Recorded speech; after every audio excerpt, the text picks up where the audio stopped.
the scent of honeysuckle used to remind me of Michael. Now, it just brings a faint, cloying nausea. 3 years ago, when he first proposed under a canopy of blooming jasmine, I was Eleanor Vance, the luckiest woman alive. Michael Sterling, my charming, ambitious, and seemingly devoted fiancé. And Sarah Jenkins, my best friend since kindergarten, my confidant, my sister by choice. We were an inseparable trio, our lives intertwined, a perfect tapestry woven with shared laughter, inside jokes, and unwavering support. Or so I thought. The first thread frayed subtly. Michael, a rising star in tech, began working longer hours, his phone a constant companion. Sarah, a freelance graphic designer, seemed unusually busy, often canceling our coffee dates with vague excuses. Individually, these were minor shifts, easily explained by their demanding careers. Together, they whispered a different, unsettling tune. It started with the small things. A faint, unfamiliar perfume on Michael's jacket, not my own, not his usual cologne. A casual comment from Sarah about a new restaurant she'd tried, one Michael had mentioned wanting to take me to, but never did. My gut, a loyal but often ignored friend, began to churn. I dismissed it, of course.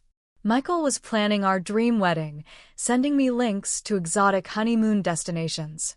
Sarah was helping me choose bridesmaids' dresses, her eyes sparkling with excitement. This was paranoia, born of pre-wedding stress. I told myself that. I truly did. The morning the world shattered began ordinarily enough. A Tuesday. Michael was already at work, having left early for a crucial meeting. Sarah was supposedly at a client pitch across town. I was home, sipping coffee, scrolling through wedding Pinterest boards, humming a cheerful tune. Michael had left his tablet on the kitchen counter, an oversight he rarely made. He was meticulous about his devices. A notification flashed across the screen. New message from Sarah Jenkins. My heart gave a little skip, probably about bridesmaid dress alterations. I picked it up, my fingers brushing the cool glass. The message wasn't about dresses. It was a picture. A selfie. Sarah, her hair slightly mussed, a contented smile on her face, in what was unmistakably Michael's bed. His arm, identifiable by a unique moleskin bracelet I'd given him, was draped possessively around her. The caption a simple, devastating emoji. I stared at the image, my mind refusing to process it. It was like looking at a foreign language, trying to decipher meaning from a jumble of nonsensical symbols. Sarah, Michael, my bed. The logical part of my brain screamed. The emotional part shrieked, then went utterly, terrifyingly silent. I scrolled, and scrolled, and scrolled. My hands trembled so violently I almost dropped the tablet. Message after message, photo after photo, stretching back months. Pet names, secret rendezvous, whispered intimacies. Plans to meet, excuses for me, shared jokes about my naivety. They discussed our engagement party, our wedding plans, all while detailing their stolen moments. They called me Little Miss Innocent.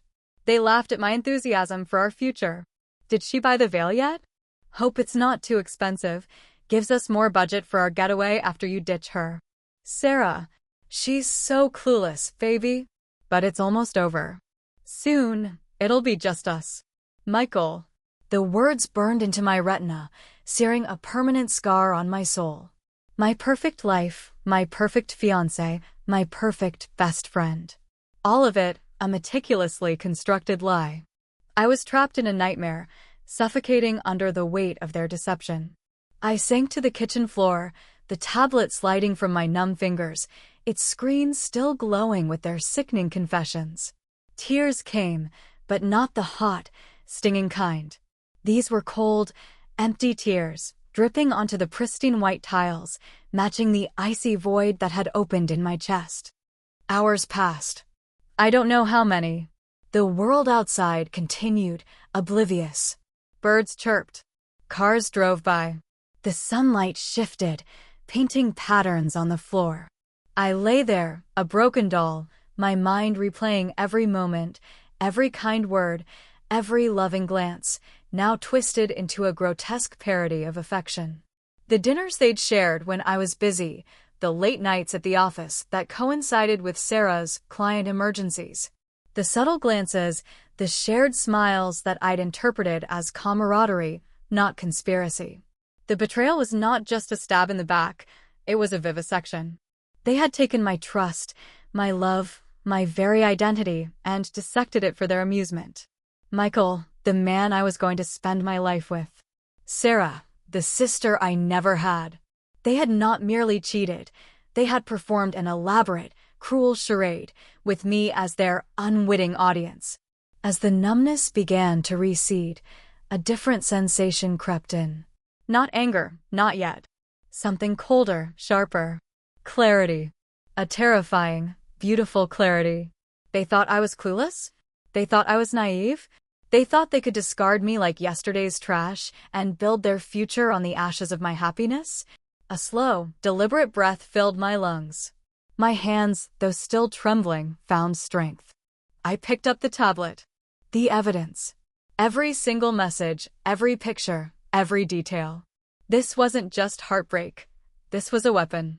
And I, Eleanor Vance, was about to become an architect of poetic justice. I would let them marry.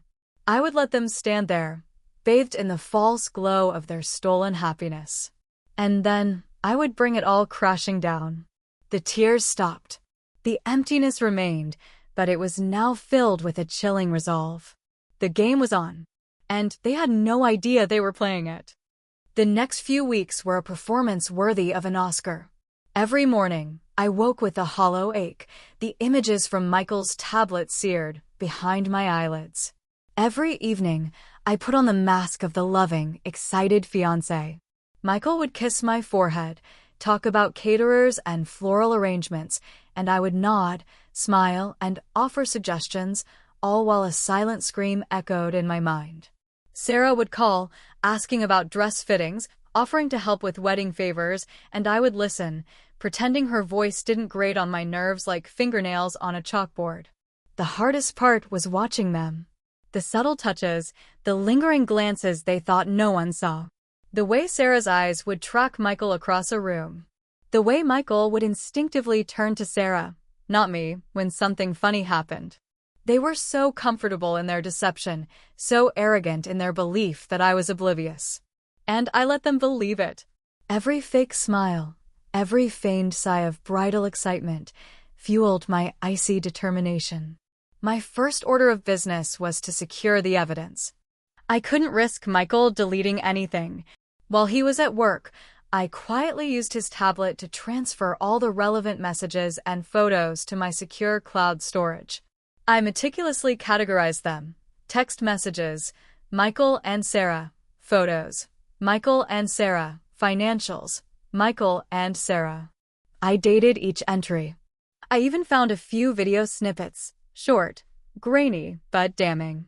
I also used my tech savviness to mirror his phone's activity, with a little help from a discreet app one found online, ensuring I'd capture any new communications. This was going to be thorough. Then came the shocking announcement. Michael, over a candlelit dinner, not even a month after my discovery, broke the news. Eleanor, he began, his voice strangely strained. I've realized something profound. Our paths, they're just diverging. I don't think we should get married. My heart, already shattered, splintered further. Not because I still loved him, but because of the sheer audacity, the cowardice. He wasn't even going to tell me about Sarah. He was just going to dump me and sail off into the sunset with my best friend. I feigned shock, tears welling up on command. Michael? What are you saying? After all this time? Our wedding is in 3 months. He looked away, unable to meet my eyes. I know, Eleanor. And I'm so sorry. You deserve someone who's fully committed. My heart, it's just not in it anymore. I let out a sob, covering my face with my hands. Is there someone else? I whispered, my voice thick with feigned heartbreak. He hesitated, then shook his head vehemently. No, absolutely not. It's just me. My feelings. I need to be honest. I nodded slowly, still crying. I understand. If you're not happy, I wouldn't want you to go through with it. The words tasted like ash. Inside, a triumphant, dark glee sparked. Oh, Michael, you absolute fool. You've just made this so much easier. The news of our broken engagement spread like wildfire through our mutual friends and families. My parents were devastated, but I played the strong, heartbroken woman, claiming Michael had just changed his mind. Sarah, bless her conniving heart, was my most fervent comforter. She brought me tubs of ice cream, listened to my heartbreak, and even tearfully confessed how upset she was for me. He's an idiot, Eleanor. She'd hugged me tight, a hug I struggled not to recoil from. You deserve so much better. I'm here for you always. Always, she said. Always. The word echoed with a sinister irony. Just 3 weeks later, Michael and Sarah went public. A casual photo on Michael's Instagram. Him, arm around Sarah, both beaming. Caption: New beginnings. The swiftness of it was almost comical. Within a month of breaking up with me, he was openly with my best friend. The reactions were a mix of shock and suspicion. My heart, already shattered, splintered further. Not because I still loved him, but because of the sheer audacity. The cowardice. He wasn't even going to tell me about Sarah. He was just going to dump me and sail off into the sunset with my best friend. I feigned shock, tears welling up on command. Michael? What are you saying? After all this time? Our wedding is in 3 months.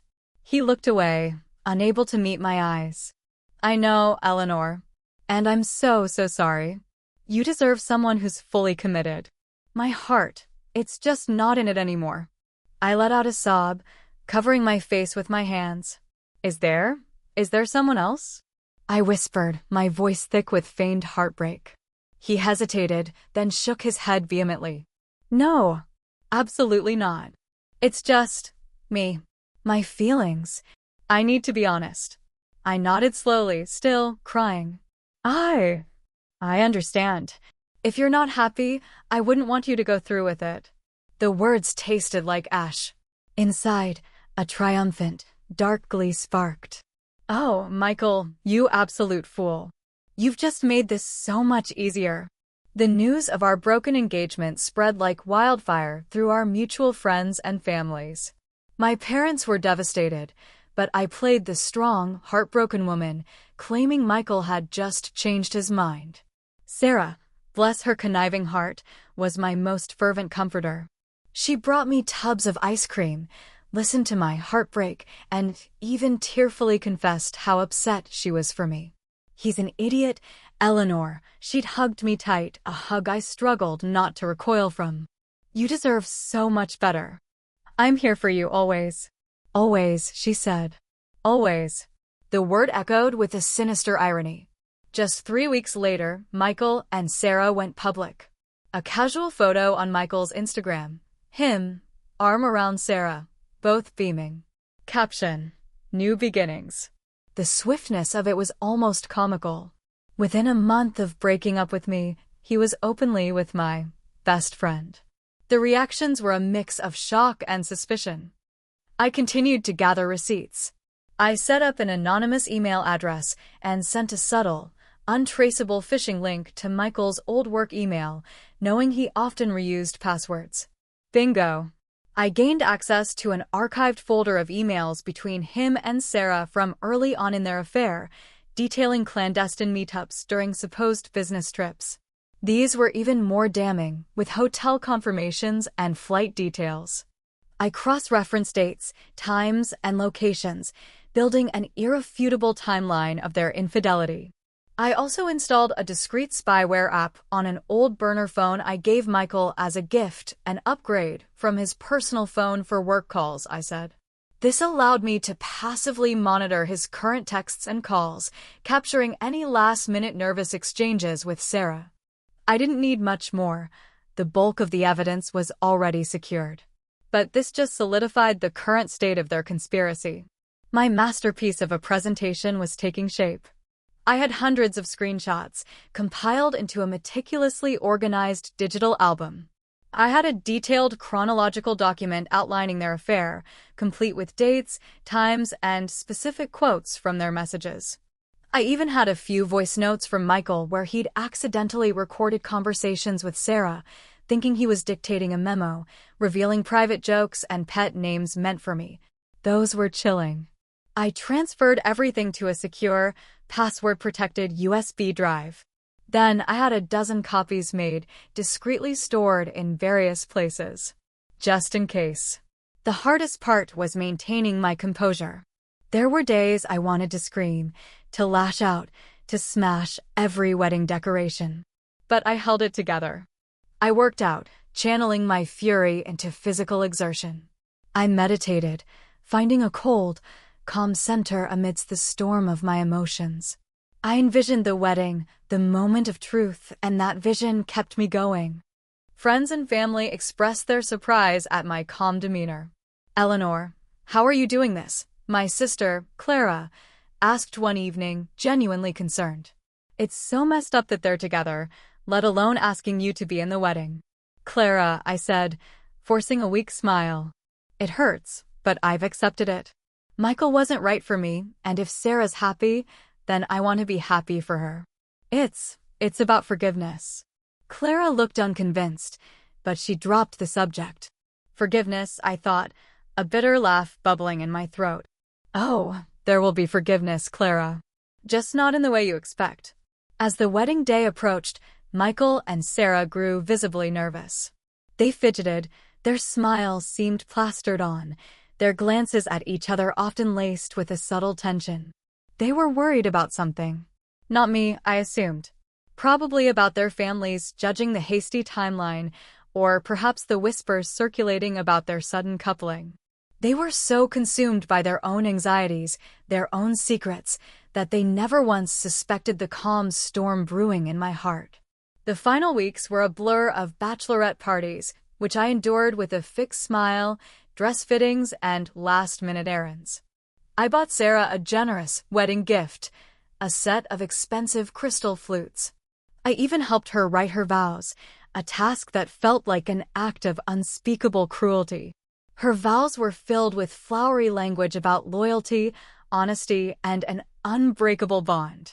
I knew, firsthand, how hollow those words would be. The night before the wedding, I stood in front of my mirror, wearing the bridesmaid dress, a soft, flowing lavender gown. It looked innocent, ethereal, a stark contrast to the darkness that simmered beneath. Tomorrow, Michael and Sarah would face the true cost of their deception. Tomorrow, Eleanor Vance would rise from the ashes. And the world would watch. The morning of the wedding, June 15th, dawned bright and clear, almost mockingly perfect. The air hummed with nervous excitement, the kind that usually precedes a joyous occasion. For Michael and Sarah, it was the culmination of their secret affair. For me, it was Judgment Day. I arrived at the sprawling estate where the wedding was being held, a picturesque vineyard tucked away in the rolling hills of Sonoma. The bridal suite was a hive of activity, hairstylists spraying, makeup artists powdering, bridesmaids chattering. Sarah, radiant in her elaborate lace gown, sat in front of a mirror, her eyes closed as a makeup artist meticulously worked on her eyelids. She looked every inch the blushing bride, utterly oblivious. "Eleanor, you made it!" Sarah exclaimed, opening her eyes and flashing a wide smile. Come in. Aren't you excited?" "Thrilled, Sarah," I replied, my voice steady, betraying none of the earthquake rumbling beneath. I offered a genuine smile, one that didn't quite reach my eyes. This was it. The final act of my performance. I helped the other bridesmaids with their dresses, ensuring every button was fastened, every sash tied perfectly.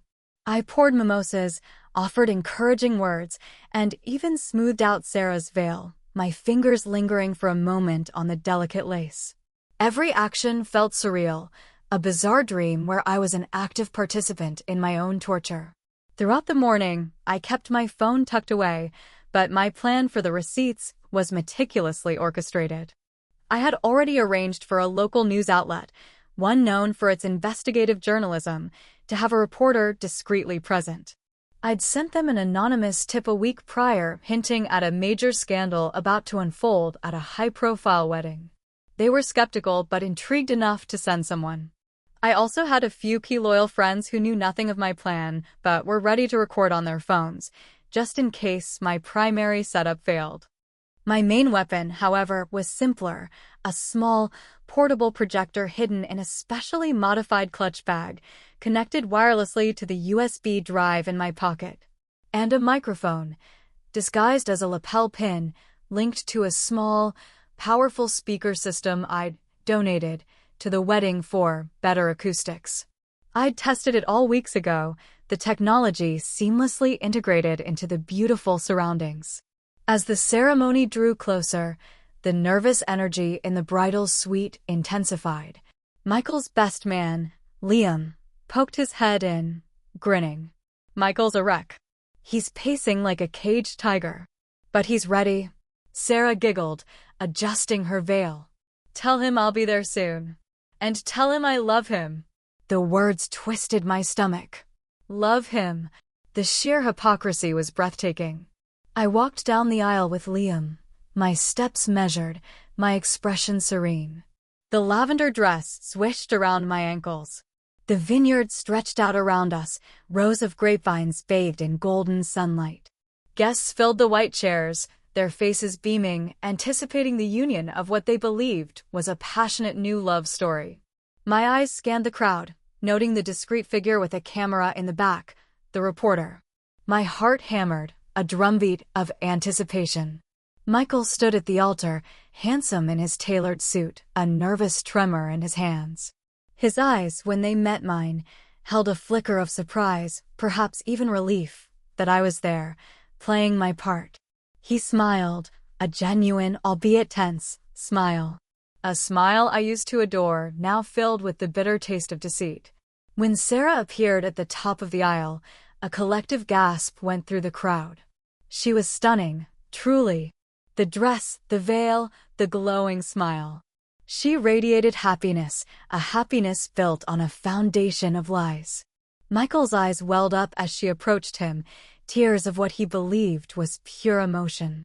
I watched, a silent observer, feeling nothing but a cold, hard resolve.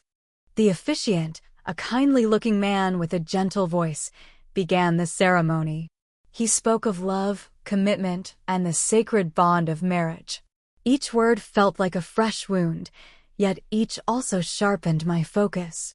Michael Sterling, the officiant, intoned, "Do you take Sarah Jenkins to be your lawfully wedded wife, to have and to hold, from this day forward, for better, for worse, for richer, for poorer, in sickness and in health, to love and to cherish, till death do you part?" Michael's voice was clear, if a little shaky. "I do." A wave of tension, almost imperceptible, went through the assembled guests. A few sympathetic glances were cast my way, quickly averted. They remembered my broken engagement. But they didn't know the truth. And Sarah Jenkins, the officiant, continued, turning to her, "Do you take Michael Sterling to be your lawfully wedded husband?" This was it. The moment. My cue. My hand slipped into my clutch, finding the small, cool projector. With a practiced movement, I pressed a button on the lapel pin, activating the speaker system. A soft hum filled the air, barely noticeable. As the officiant paused for Sarah's "I do," I stepped forward, taking one deliberate step out of the bridesmaid's line, just slightly. My voice, amplified by the hidden microphone, cut through the reverent silence, clear and unwavering. "Before Sarah says, 'I do,'" I began, my voice carrying across the vineyard, catching everyone off guard. "Perhaps we should all understand exactly what kind of love and commitment we're here to witness today." A ripple of murmurs went through the guests. Michael's head snapped towards me, his eyes wide with confusion, then dawning horror. Sarah, about to utter her vows, froze, her face paling. "Eleanor," Michael whispered, his voice laced with warning, "what are you doing?" I ignored him. My fingers danced over the projector, connecting to the USB. A bright, focused beam of light shot out from my clutch, hitting the pristine white backdrop behind the altar. A projected image flickered into view, large and undeniable. It was a screenshot. A text message. Michael to Sarah, April 14th. Can't wait to ditch Eleanor for good. Our life together is going to be epic. She's so oblivious. The murmurs erupted into outright gasps. Michael's face was ashen. Sarah's jaw dropped, her eyes darting frantically from the screen to me, then to the stunned faces of the guests. You see, I continued, my voice steady, though my heart was pounding a furious rhythm against my ribs. Michael just proposed to Sarah a few months ago. A month after he broke off our engagement, claiming he just fell out of love with me. What he failed to mention, and what Sarah conveniently forgot, was that their love story began long before that. While Michael was still my fiancé. While Sarah was still my best friend. Another slide. A picture. Sarah, laughing, draped over Michael on a beach somewhere, both of them in swimsuits. Dated 6 months prior to my discovery. This, for example, I narrated, is from their business trip to Cancun. While I was home, planning my wedding to Michael, and Sarah was supposedly working remotely on a huge client project. More gasps. Indignant whispers. And these, I said, hitting the next slide, a rapid succession of images flashing across the screen. Hotel booking confirmations under fake names, scanned receipts from luxury restaurants dated during my engagement, shared calendar entries marking secret rendezvous as client meetings. Every single one of these, I swept my arm towards the screen, is a receipt. Proof. Proof of a calculated, cruel, and continuous betrayal. For months, they lied to my face, shared my meals, attended my engagement party, all while mocking my ignorance and planning their illicit future behind my back. The projector whirred softly, displaying the most damning evidence yet, a series of screenshots from Michael's tablet, the ones that had shattered my world that Tuesday morning. The intimate selfies, the explicit messages, the sickening jokes about Little Miss Innocent. These are from Michael's own tablet, Sarah, I said, turning my gaze directly to her. Her face was now ghastly white, her eyes filled with unshed tears of shame and panic. The ones where you gloated about your affair, planned my fiancé's escape, and called me naive. You, my best friend, whom I trusted with my deepest secrets. You, Michael, my fiancé, who swore to love and cherish me. A collective shout erupted from the guests. Michael's mother, a sweet, gentle woman who adored me, let out a choked cry. Sarah's parents looked utterly mortified, their faces a mixture of confusion and horror. They wanted to build their happiness on my destruction, I declared, my voice rising slightly, imbued with a raw power. They wanted to marry, believing they had gotten away with it. They even asked me to stand up here as maid of honor to witness their twisted union. But I couldn't let that happen. I looked from Michael, who stood frozen, utterly defeated, to Sarah, who had crumpled slightly, her perfect veil askew. So, Sarah, I concluded, my voice dripping with icy contempt, do you still take Michael Sterling to be your lawfully wedded husband, to have and to hold, in sickness and in health, knowing that every I do you utter is a monument to deceit? Do you, Michael, still take Sarah, knowing the truth of your betrayal has just been laid bare for everyone to see? The vineyard, moments ago filled with joyful anticipation, was now a scene of utter pandemonium. Gasps, shouts, murmurs of outrage. Michael and Sarah stood paralyzed, their faces etched with shock and humiliation. The dream wedding had become a public execution of their carefully constructed lie. I took a deep, shaky breath, the weight of months of silent suffering lifting from my shoulders. The revenge was sweet, devastatingly so, and it had only just begun. The silence that followed my final words was deafening, punctuated only by the furious whispers of the guests and the faint click of the hidden reporter's camera. Michael stood rigid, his face an ashen mask of disbelief and dawning terror. Sarah, her perfect bridal makeup streaked with tears, looked utterly broken, her eyes wide with a mixture of shame and fury. "Eleanor, you can't be serious." Michael finally choked out, his voice hoarse, a desperate plea for this to be a nightmare. "This is insane. You're ruining everything." "Ruining everything?" I scoffed, a bitter laugh escaping my lips. "Oh, Michael, you and Sarah ruined everything the moment you started this sordid affair." "I'm simply revealing the truth." Sarah found her voice, a raw, desperate whisper. How did you get those?" "Those are private." "Private?" I raised an eyebrow, a chilling calm settling over me. "When you conduct an affair behind your fiancé's back, my dear Sarah, in public places, using shared devices, nothing remains truly private. Especially when I've been documenting your every despicable move for months." I hit another button on the projector, and the screen flashed with a new image, a screenshot of a shared banking app, showing a series of suspiciously large transfers from Michael's account to Sarah's, labeled vaguely as loan or freelance payment. "Let's not forget the financial arrangements," I continued, my voice unwavering. "Did Michael pay for your silence, Sarah? Or was this just his usual way of buying affection?" Michael lunged forward, a flash of pure rage in his eyes. "Shut up, Eleanor. You psychotic bitch." Before he could reach me, Liam, his best man, stepped in, grabbing Michael's arm. "Mike, stop. What the hell is going on?"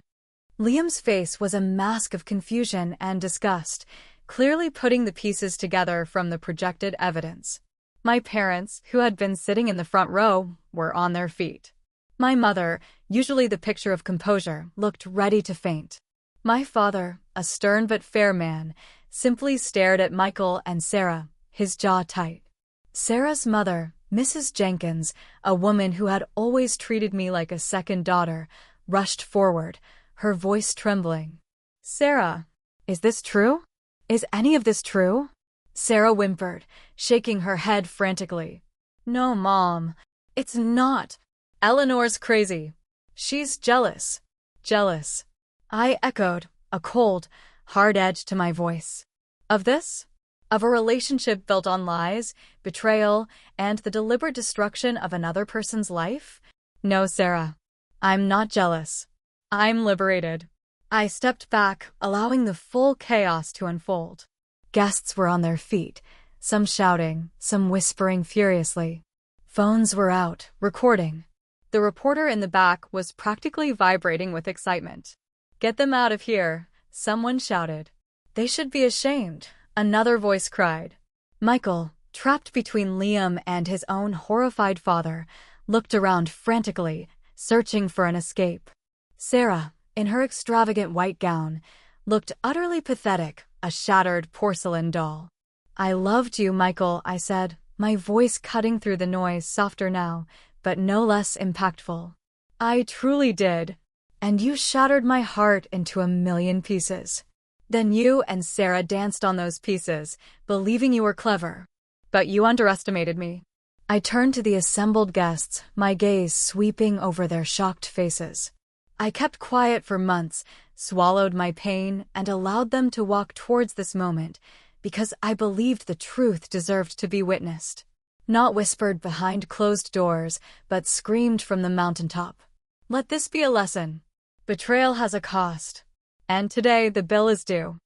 With that, I pressed a final button on my clutch. The projector beam vanished. The speaker system clicked off. Silence, heavy and suffocating, fell over the crowd once more. I had said my piece. The evidence had spoken for itself. Michael's father, a man of quiet dignity, stepped forward, his eyes burning with disappointment as he looked at his son. "Michael," he said, his voice low, "what have you done?" Michael flinched, unable to meet his father's gaze. Sarah's mother, her face tear-streaked, reached out and grabbed Sarah's arm. "We're leaving, Sarah." Now, chaos erupted fully. Photographers who had been hired to capture a joyful wedding were now snapping photos of the unfolding drama. Guests were dividing into factions, those comforting my parents, those confronting Michael and Sarah, and those simply staring, mouths agape. I looked at Michael one last time. His eyes, once full of false affection, now held only raw hatred. Sarah's face was contorted in a silent scream. I felt nothing. No triumph, no joy, no lingering pain. Just a profound, quiet emptiness. The task was done. Justice, in its rawest form, had been served. I walked calmly past the scattered guests, past the abandoned floral arrangements, towards the back of the vineyard. No one tried to stop me. They were too engrossed in the aftermath of the explosion I had detonated. As I reached my car, I saw the reporter from the news outlet waving excitedly, already on her phone, undoubtedly relaying the story to her editor. Good. The world needed to know. I got into my car, started the engine, and drove away, leaving the shattered remnants of a wedding and 2 shattered lives behind me. The honeysuckle still permeated the air, but now it felt different. It smelled of release. The fallout from Michael and Sarah's wedding was swift and brutal. The story exploded. The anonymous tip I'd sent, coupled with the reporter's eyewitness account and the damning evidence, became front-page news. Wedding crash of the century, bride and groom exposed in cheating scandal, revenge served cold at vineyard wedding. My name, Eleanor Vance, became synonymous with poetic justice. Michael and Sarah were utterly ruined. Michael was immediately fired from his prestigious tech job. The company, keen to avoid association with scandal, released a terse statement about violations of company conduct. His reputation was in tatters. Sarah's freelance design business evaporated overnight. Clients, many of whom were friends of mine or were horrified by the public spectacle, pulled their contracts. Their names became a byword for betrayal and public humiliation. They vanished from our mutual social circles, ostracized, their attempt at a new life together having crumbled before it even began. I heard whispers that they blamed each other, their love, unable to withstand the glare of public scrutiny and their own guilt. Their future was likely a lonely, isolated one, built on mutual resentment. My own life, ironically, began to rebuild itself, brick by painful brick. The initial days were a whirlwind of media inquiries, calls from friends, and tearful apologies from my parents for not seeing through Michael and Sarah's facade sooner. I declined all media interviews, wanting the story to speak for itself. I simply said, the truth will always find a way. My sister, Clara, was my rock. She came over every day, making sure I ate, dragging me out for walks, and just sitting with me in comfortable silence. I knew there was something off. Ellie, she'd say, squeezing my hand. I just never imagined this. My closest friends rallied around me. They expressed their disgust with Michael and Sarah, their admiration for my strength. Slowly, the emptiness in my chest began to fill, not with triumph, but with a quiet sense of closure. The constant knot of anxiety that had lived in my stomach for months finally loosened its grip. The performance was over. The truth was out. The healing process wasn't instantaneous. I still had moments of overwhelming sadness, flashes of betrayal that stung like fresh wounds. Therapy became a crucial part of my journey. My therapist helped me process the trauma, the violation of trust, and the complex emotions surrounding my revenge. She affirmed that what I did, while extreme, was a powerful act of reclaiming my narrative and my dignity. I decided to make a fresh start. I sold the apartment Michael and I had shared, purging every last vestige of our life together. I changed my routine, explored new hobbies, and reconnected with parts of myself that had been stifled by the toxic relationship.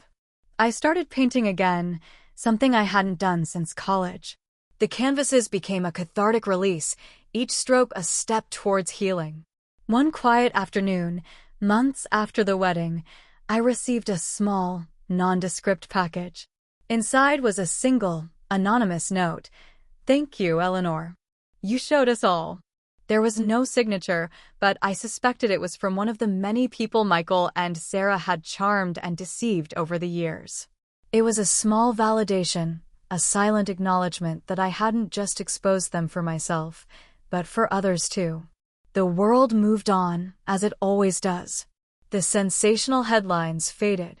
But the story of Michael and Sarah, and the woman who unveiled their lies, lingered as a cautionary tale. I eventually found love again, years later. With David. He was kind, honest, and his love was steady and true. There were no hidden corners, no secret agendas. Building trust again was a slow, deliberate process, but David was patient, understanding, and never pushed. He knew my story, not from the headlines, but from my own lips, told in quiet moments of vulnerability. One evening, as we sat on my porch, the scent of honeysuckle drifting on the breeze, I realized something profound. The scent no longer brought nausea. It just smelled sweet, like summer. The pain of the past was still a part of me, a scar, but it no longer defined me. The revenge, while satisfying in its moment, was not the true healing. The true healing came from within, from reclaiming my self-worth, from learning to trust myself again, and from building a future rooted in authenticity. My life wasn't perfect, but it was real. And that, I realized, was the greatest victory of all.